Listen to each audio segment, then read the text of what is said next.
Hi guys, welcome back to our Masterpiece series. This is week 3, and last week we talked about what a masterpiece is, and we looked at some examples of some. And this week we're going to talk about what it means to make a masterpiece, what goes into it, and that whole process, how a masterpiece brings out all the talents in an artist. So I got married just a few months ago in January, and we were lucky enough to go on our honeymoon and get back before all of this craziness started. One of the places that we went was Venice, Italy. And Venice is really famous for unique types of art. So one of the most famous things is the gondola. And you guys might know what a gondola is without knowing what it's called. Specifically, if you guys have seen the newer Spider-Man movie, when they're in those thin boats and there's a guy standing up and using that pole to move through the canals, that's in Venice, and those are gondolas. They're really famous and used in a lot of movies and stuff, and they're all each handcrafted for the gondolier, the one who, actually runs it. Another thing they're famous for is on a little island just off of Venice called Burano. They're famous for this very delicate silk threading technique. And that is really starting to go out of style and nobody's studying it anymore. So that may be an art that is lost soon.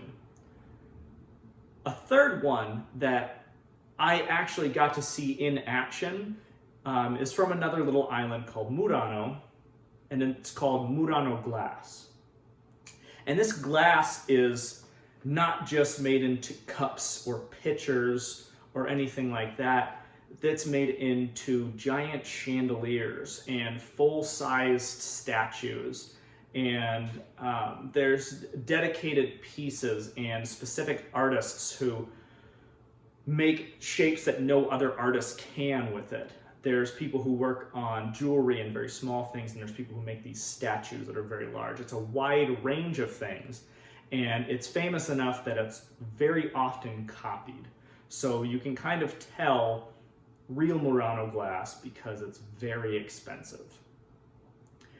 The reason it's expensive is because these artists don't just learn how to do this in a few years. They spend literally their whole lives, starting from when they're teenagers or even before that, studying on how to do it.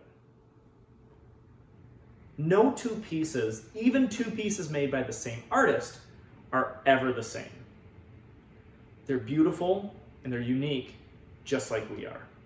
So I want to go back into the Bible and touch on a verse that we talked about last week, and I just want to reiterate it. So Genesis 1:27 says, "So God created mankind in his own image. In the image of God he created them, male and female he created them." And I remarked how important it is to notice that it's said 3 times, right? There's a reason that God said it 3 times, because he wants to remind us that we're made in his image, right? We are his masterpiece. And just like the masterpiece of Murano glass, we can't be molded just by living a regular life and having fun, right? We're usually molded by going through something tough. With the glass, it's melted in a furnace, and it's got to be at the right temperature where it's not just going to drip off, but where it's able to be molded and touched to the other glass and used. So that specific right temperature is the same for us. Things heat up, and that's how we get better, right? So we're going to look at James chapter 1, verses 2 through 4, which says, "Consider it pure joy, my brothers and sisters, whenever you face trials of many kinds, because you know that the testing of your faith produces perseverance. Let perseverance finish its work so that you may be mature and complete, not lacking anything." So one of my absolute favorite pieces of art that I've seen is called either The Slaves or The Prisoners by Michelangelo. And they're actually unfinished sculptures. They're solid blocks of marble where Michelangelo started to carve the people that he was going to make into statues and never finished. So I'm going to overlay this picture so you can see, and looking at it, you can tell that they had that huge block and Michelangelo started to carve out that person. And the way he thought is that he was freeing that person from the stone. And God does that same thing for us.